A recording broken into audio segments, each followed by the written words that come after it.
பெற்று இவ்வுலகம் பெருமகிழ்ச்சி கொள்வதாக.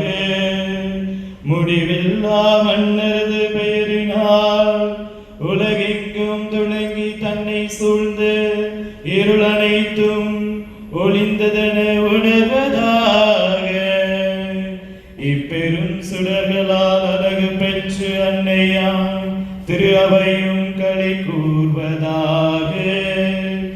எனவே மக்கள் அனைவரின் பேரொழியால் இக்கோவில் எதிரொலித்து முழங்குவதாக.